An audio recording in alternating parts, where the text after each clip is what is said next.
Seriously, don't have the baby of a guy you've broken up with. Oh, could it be that you couldn't forget about me?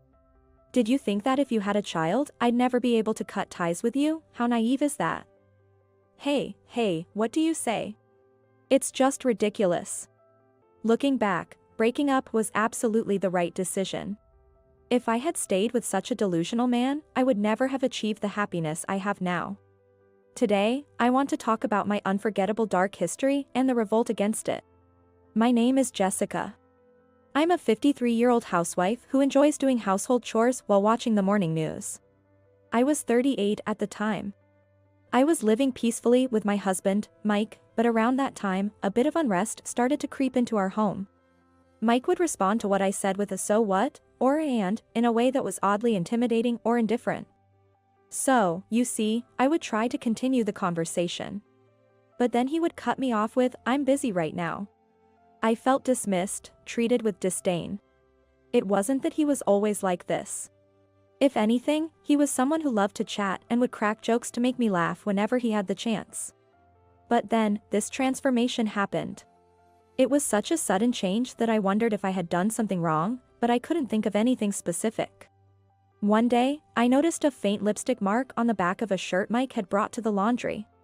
He had come home late from work that day, claiming he had to work overtime. It was hard to imagine that someone at Mike's male-dominated office had leaned against his back with lipstick on. If that were the case, it was too scary to even think about. Could it be a woman? I wondered. Although I naturally came to that conclusion, a lipstick stain alone was hardly conclusive evidence. There could be countless excuses, like accidentally bumping into someone. I decided to wait a bit longer to gather more evidence, carefully checking for any unusual behavior from Mike. Ironically, just paying a little more attention revealed a slew of evidence of infidelity. For instance, Mike would always get up to use the bathroom around 2 a.m. when he was sleeping at night. I had never doubted him before, but it turned out he was using that time to talk to a woman on the phone in the bathroom. There were also instances when I found long strands of hair inside his suit jacket. And sometimes, upon closer inspection, his handkerchief seemed to have traces of what appeared to be lipstick. The most damning piece of evidence was a tinted lip balm I found when I borrowed Mike's car for the first time after a while. It would be another story if Mike was known to use colored lip balm, but this seemed like the most indisputable evidence I had found. After 10 years of marriage, the frustration of having Mike taken by someone new, along with the loneliness of not wanting to be alone and the resurgence of my affection for Mike, were overwhelming. Is there really no chance of starting over? Isn't there something I can do to make him look my way again? Isn't there a way to rekindle what has cooled off? Just as I was pondering these thoughts, the reality of my pregnancy became clear.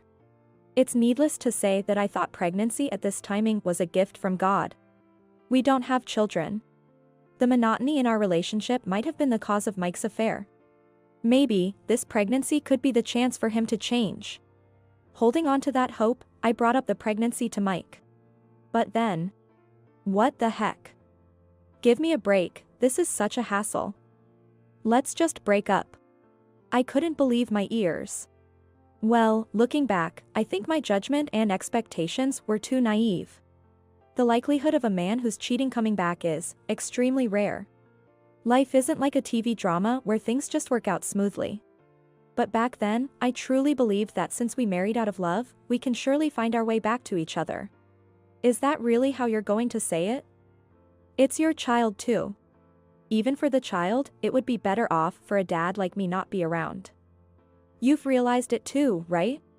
Seeing Mike's smirking face made my heart skip a beat. That I'm having an affair.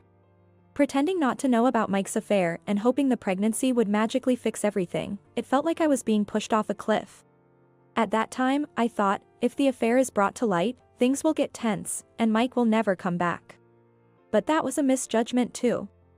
I wanted you to find out and did so much to let you, but you never said a word. I was at my wit's end. What? I was waiting for you to say, this is unthinkable. Let's get a divorce. You really made me go through a lot of trouble. You're kidding, right? I wouldn't bother with such a hassle if it were a lie. I have a cute 24-year-old girlfriend now. A 38-year-old, about to get fat from pregnancy. I have no use for you anymore. Here, take this as alimony or whatever, just agree on divorce. He said. After that, I cried for 3 days and nights, and eventually, when Mike stopped coming home, I found the resolve to divorce. 5 years have passed since then. I was afraid of growing old and being single, but fortunately, I remarried my childhood friend Steve, also a divorcee. And we live modestly with our child, Chloe. Steve had been cheated on by his wife too, a fellow survivor of a messy divorce. Being the comrades who share the same pain made life with him very comfortable. On our anniversary, he would book a fancy restaurant every year, and for my birthday, he would get me something slightly expensive. I felt cherished. I hoped these days would continue forever as we celebrated another anniversary this year. It was supposed to be a delightful dinner at our usual upscale restaurant. Wow. Jessica, is that you? The person who grimaced upon seeing my face was Mike. What? Why are you here?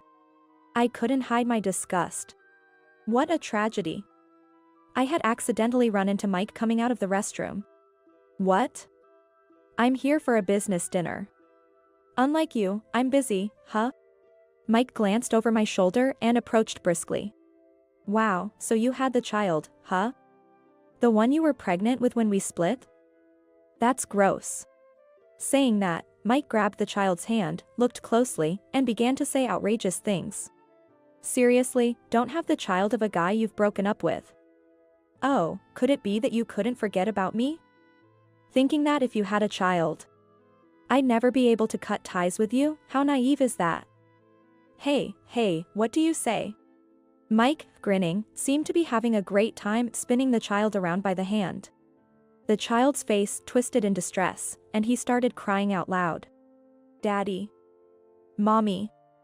Help. Some stranger is taking me. There, I'm your daddy. And your mommy's right over there. You're just like her, a stupid child.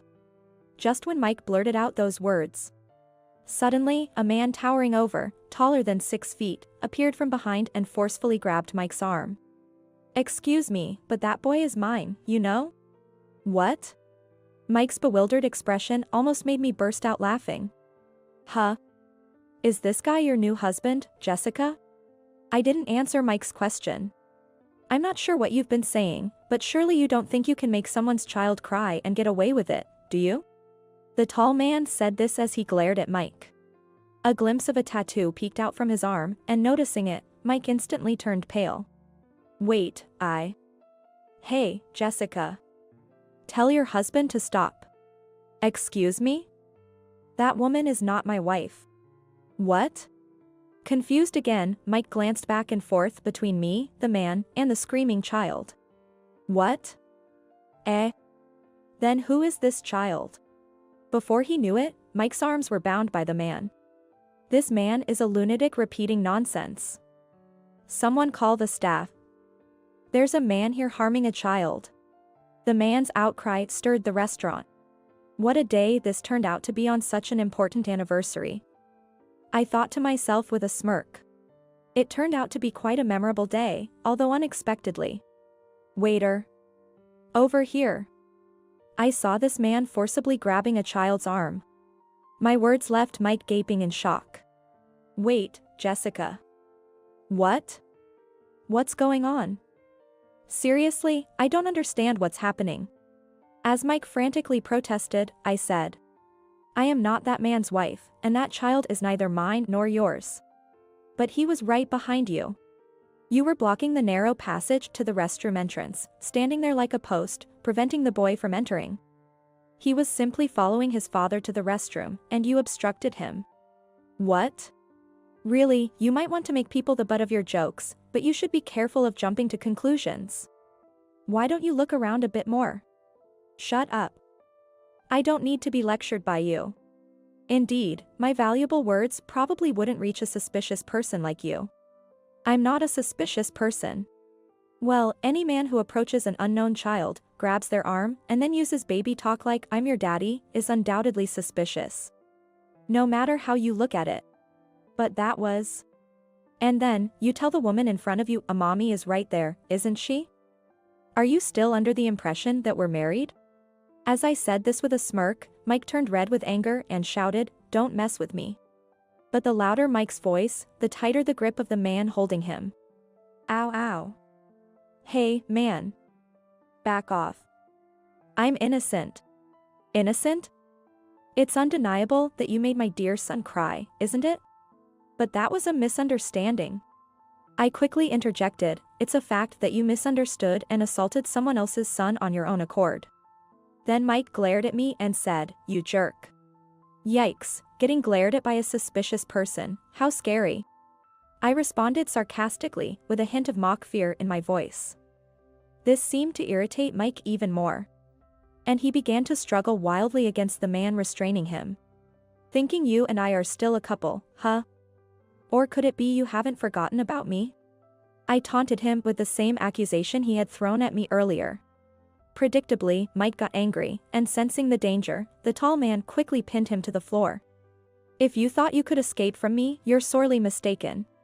While the man might have meant it lightly, the tattoo visible on his arm made the threat seem all too real. Mike must have thought, this might be the end for me today. "Come on, Jessica. Tell them it's a misunderstanding," Mike pleaded.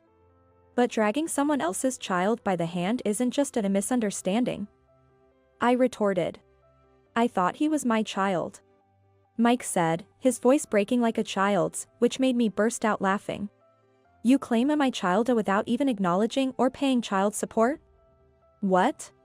Did we ever discuss acknowledgement or child support after our divorce?" "Well, no. But you knew I had no intention of acknowledging, which is why you never contacted me, right? Idiot. I wouldn't just let it go if I had a child. I'd make sure you acknowledged and paid up, one way or another." "Then why?" "That time, the pregnancy test was wrong. I went to the gynecologist, and it turned out I wasn't pregnant, which solidified my decision to divorce." Yes, during those 3 days when the topic of divorce came up and Mike stopped coming home. It's true that I spent that time crying. But, considering I might have had a child, I couldn't just divorce without clarification, so I first went to the gynecologist. I wanted to sort out alimony, child support, and future living expenses in my head, even if we were going to divorce. If avoiding the divorce would benefit the child, I was prepared to endure. However, at the gynecologist, there were no signs of pregnancy, but they did find a tumor on my ovary. During the surgery for that, I happened to share a room with Steve's mother. Steve and I were childhood friends, so I knew his parents well. Reuniting with Steve during his visits, we became close again. At one point, I thought of the pregnancy as a blessing from God to make things work with Mike. But in reality, it brought me to someone who made me realize that parting ways with Mike was the right decision. And it also led to the early detection of my illness. And, despite having one ovary removed last year, I gave birth to Chloe, my child with Steve. It may seem like I've been through a lot, but in truth, it's all been for the best. Upon learning everything, Mike turned pale and muttered, "No way. I got dumped by that woman." Needless to say, I couldn't help but laugh. Well, it's no surprise a young woman wouldn't want to be with an aging man like him. At that moment, a police officer appeared. It seems someone from the restaurant had called them. Mike received a stern warning from the police. It seems the misunderstanding was cleared up, and he apologized profusely to the child's family, which prevented the situation from escalating. The scolding from the police seemed to have hit him hard, he even came to apologize to me. Since Mike doesn't know where I live now, he actually went to my parents' house to express his apologies to my mother. He admitted that the way we parted was the worst and that he was wrong. Aging, having been abandoned by his affair partner, and finding himself increasingly isolated, the recent incident seemed to have broken him, leaving him to feel the loneliness of having no one to comfort him. Well, it's too late for apologies now, as far as I'm concerned. I continue to ignore Mike. Honestly, if we hadn't met there, I probably would have gradually forgotten about him altogether. By the way, Steve noticed I hadn't returned to our table for a while and came to the restroom to check on me. However, he decided to watch from the shadows, thinking, this might be Jessica's first and last chance to get back at Mike. Of course, I was ready to jump in if anything happened, but that guy restraining Mike was just too strong. Ah, that guy apparently used to live in Mexico and was the captain of a football team there, I mentioned. No wonder he's strong. Guess I had no role to play there. I was seriously scared, thought he was from some dangerous profession or something. He said with a laugh. And I couldn't help but laugh along with him. Normally, one might say something like, not very manly of you, but Steve doesn't have to deal with Mike. And I believe it was a problem I needed to resolve myself. I acknowledge that I lacked strength during the divorce. In the end, I simply went along with the divorce as Mike wished and received a standard amount of alimony from Mike and his affair partner. Reality doesn't always progress like a fairy tale, so getting an exorbitant alimony was out of the question. And I had lost the strength to fight back. But I believe I finally became truly strong by standing up to Mike with unwavering resolve in the end. Now, I can proudly face Steve and Chloe. Coincidentally, this year's anniversary became a new beginning for me. And now, with Steve becoming a freelance architect and his income doubling, I quit my part-time job and am enjoying life as a relaxed housewife. When I ask Chloe, who's somewhat in a rebellious phase, to do something, she complains, but when I stay silent, she quietly helps out. This trait of hers is something that only Steve and I secretly find irresistible. Though Chloe is our only child due to a late pregnancy, our family of 3, and our 2 dogs, live a life that's lively, perhaps too much so. Despite never having children with Mike, I was able to conceive and give birth at an older age with Steve, even with just 1 ovary remaining. In a way, I consider this to be fate. As a child, I secretly dreamed of marrying that special someone destined just for me, and who would have thought that dream would come true with a second marriage? Sometimes I allow myself to indulge in such dreamy thoughts. With these reflections, I cherish the ordinary days that come my way, days that are anything but ordinary, filled with love and gratitude.